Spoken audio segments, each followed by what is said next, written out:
大家好，歡迎嚟到啫喱學煮，我係啫喱。今日我會同大家分享一個平時中意用嘅煮番茄炒蛋嘅方法㗎。我呢個方法呢，就係同平時嘅番茄炒蛋嘅做法呢係有出入嘅。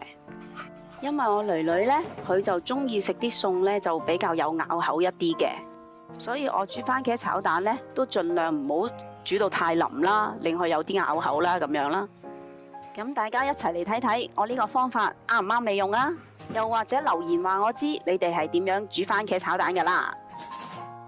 我而家就開始處理咗啲番茄先啦。首先就梗係整甩咗粒丁先啦。跟住呢，呢度仲有粒硬嘅嘢噶喎，我呢就唔知道佢叫咩名啦。咁我都係暫時叫佢做丁先啦。或者你哋知道呢一粒嘢叫咩名堂嘅話，麻煩你哋留言話我知啊。咁就將佢哋挖走咗佢啦。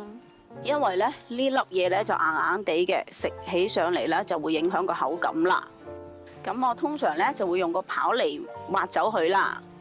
若果你哋係冇呢個刨嘅話咧，你可以用尖刀啦，或者係鉸剪都得㗎喎。咁我就將佢哋逐個挖晒啲丁先啦。咁番茄嘅營養咧就好豐富啦，佢含有好高嘅維他命 C 啦，所以咧佢係有養顏護膚嘅功效噶，同埋咧佢嘅茄紅素咧都可以保持血管壁嘅彈性添噶，從而咧就起到保護心血管嘅功效啦。唔單止咁啊，番茄仲有保護視力同埋預防癌症嘅功效添。平時我哋食多啲番茄咧，真係身體都會健康啲噶。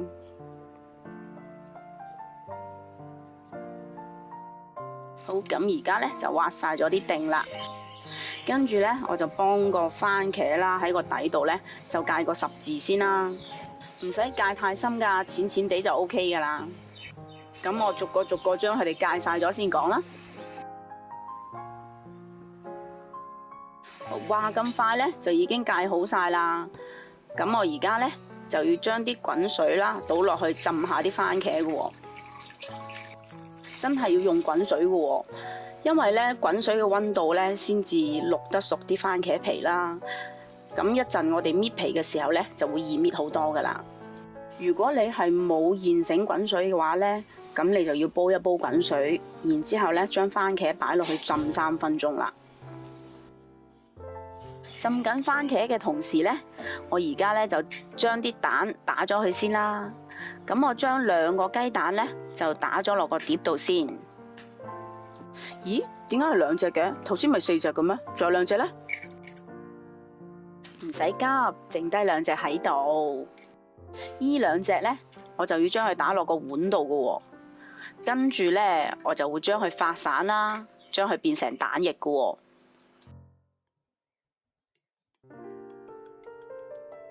發到去差唔多咁嘅狀態咧就 OK 噶啦，咁擺埋一邊備用先啦。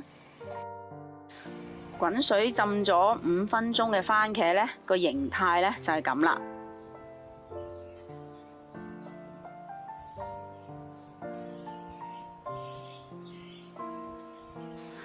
咁我而家咧就開始將佢剝皮啦。咁大家睇到啦，啲番茄皮咧就已經係好容易搣噶啦。同埋咧，啲番茄肉咧都仲係好硬身啦，唔會係腍晒啊、爛晒咁樣嘅。咁呢種狀態嘅番茄咧，切嘅時候就會好好切啦。咁我而家將啲番茄剝晒皮佢先。咁你哋平時又係點樣同番茄去皮嘅呢？不妨留言同大家分享下。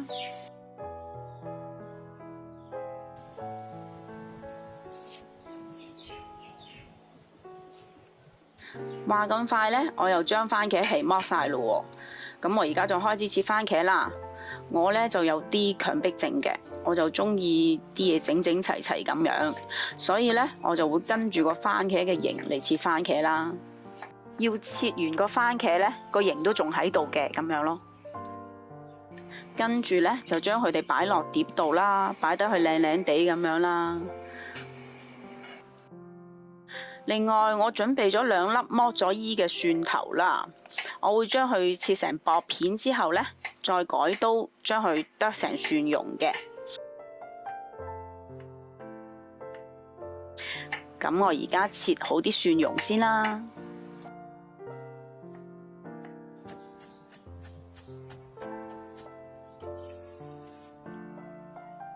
剁好咗嘅蒜蓉呢，就擺落個碗仔度備用先啦。燒熱咗隻鑊，跟住呢就落返適量嘅油啦。將啲油燒熱咗之後呢，就可以倒2隻雞蛋落嚟煎噶啦。落咗雞蛋之後呢，唔好喐佢，唔好心急，等佢慢慢煎成型先至再反佢。睇到啲雞蛋呢開始成型啦，咁就用個鑊鏟下佢，當隻雞蛋離咗鑊先。睇到雞蛋已經係完全離晒鑊嘅狀態呢，就可以將佢反轉佢煎另一邊噶啦。反轉咗隻雞蛋之後呢，同樣都係啦，唔好喐佢，俾啲耐性，要等佢煎到呢一邊金黃色。我會將佢再反轉另一邊啦，將另一邊呢都煎到金黃色嘅喎。咁樣煎出嚟窿邊嘅煎蛋呢，先至係最香最好食嘅喎。咁而家呢，我將佢上咗碟先啦，擺埋一邊備用先啦。跟住而家呢，我就會用頭先煎蛋剩低嘅油啦，爆香咗啲蒜蓉先啦。爆到啲蒜蓉有少少金黃色嘅時候呢，我哋就可以將啲番茄倒埋落嚟炒噶啦。啱啱落鑊嘅時候呢，我會盡量密啲手去炒佢啦，令到佢哋盡快受熱均勻啦。見到啲番茄呢，就有少少開始出水啦，咁我就落啲調味料俾佢啦。首先我會落半茶羹嘅鹽啦，跟住就係一定要落嘅糖啦。咁我通常呢，就會4個番茄就落4羹糖啦。咁按翻我屋企人食開嘅口味呢，就啱啱好嘅。你哋呢，都可以按照翻你哋平時烹調嘅習慣啦，加減調味料嘅份量㗎喎。咁樣落咗鹽同糖之後呢，我就會將佢兜勻咗先啦。咁而家大家呢睇到啦，番茄係慢慢咁樣喺度出緊水啦。咁我就唔會另外再加水落去煮佢噶啦。等個餸可以原汁原味一啲咁樣啦。咁我就想要多啲茄汁嘅，所以呢，我就冚一冚蓋啦，用中細火燜住佢大概5分鐘左右嘅。燜緊番茄嘅同時啦，我會將之前煎好咗嘅雞蛋呢，就剪碎咗佢先嘅，大概呢，剪到而家畫面睇到咁上下 size 就差唔多噶啦。如果太大嚿呢，又唔方便食喎。如果剪到太碎呢，就冇口感噶啦。剪好咗啲蛋之後呢，就由佢擺喺度備用先啦。5分鐘就過咗去啦。而家呢，我睇到已經係燜咗好多茄汁出嚟啦。咁我而家呢，就要幫啲番茄加個靈魂落去啦。佢就係噔噔噔噔番茄醬啦。落咗番茄醬煮嘅番茄呢，個味道提升係唔止1倍㗎，係真係好味好多好多咯。呢個我形容唔到，你哋試過就會知道㗎啦。咁都係一樣啦，幾多個番茄就落幾多羹番茄醬啦。落完咗番茄醬之後呢，我就會將佢哋兜勻咗佢啦，跟住會試一試味啦，睇下有冇邊方面係唔夠味㗎啦。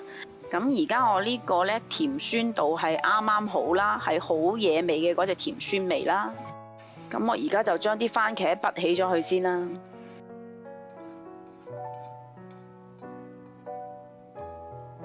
咁洗翻乾淨隻鑊之後呢，我哋又再次起鑊落油啦。咁今次呢，我就係要炒啲蛋液啦。睇到啲蛋液開始凝固，就用個鑊鏟呢將佢推埋一邊啦，等上面啲蛋液呢都可以流落嚟，繼續煎下去啦。見到仲有少少蛋汁嘅時候呢，就要快手咁樣炒佢幾下啦。跟住呢，就可以將啲番茄回鑊，快手啲將番茄同蛋炒勻佢啦，盡量唔好令到啲滑蛋變老。跟住呢，就要將之前煎好嘅蛋呢倒埋落嚟啦，炒勻兜勻佢之後呢，就即刻可以上碟噶啦。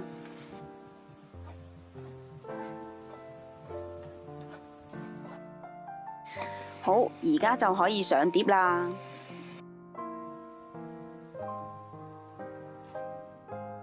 上咗碟之後呢，我會加返少少芫茜喺面啦，令到呢個餸呢就更加香啦。